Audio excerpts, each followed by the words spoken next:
حضرنا وصول الطلبة الجامعيين اللي فازوا بالجوائز الكبرى لمسابقة هواوي لتكنولوجيا الإعلام والاتصال بمدينة شانزان الصينية. الطلبة هذو اللي أنجزوا إنجاز كبير بتمثيل الجزائر أمام أكثر من 200 ألف طالب جامعي من مختلف الدول، أكثر من 114 دولة. كان فيها حضور جزائري مميز بجائزتين كبرتين وأيضا جائزة أولى في مجالات الحوسبة، الحوسبة اللي هي كومبيوتينج، السحابة اللي هي الكلاود، وأيضا الشبكات اللي هي نتورك.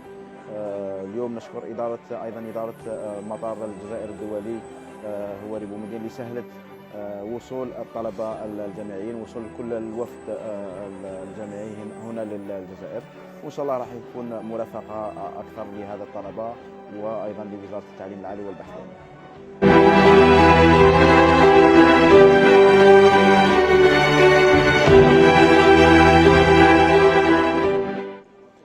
نشكر مجددا السيد المدير العام والفريق المرافق تاع الاتصال على حفاوة الاستقبال، ونتمنى ان شاء الله النجاح لكل الطلبه تاعنا على مستوى كل الجامعات، مش غير في الاعلام الآلي ولا في هذه المسابقات هذه.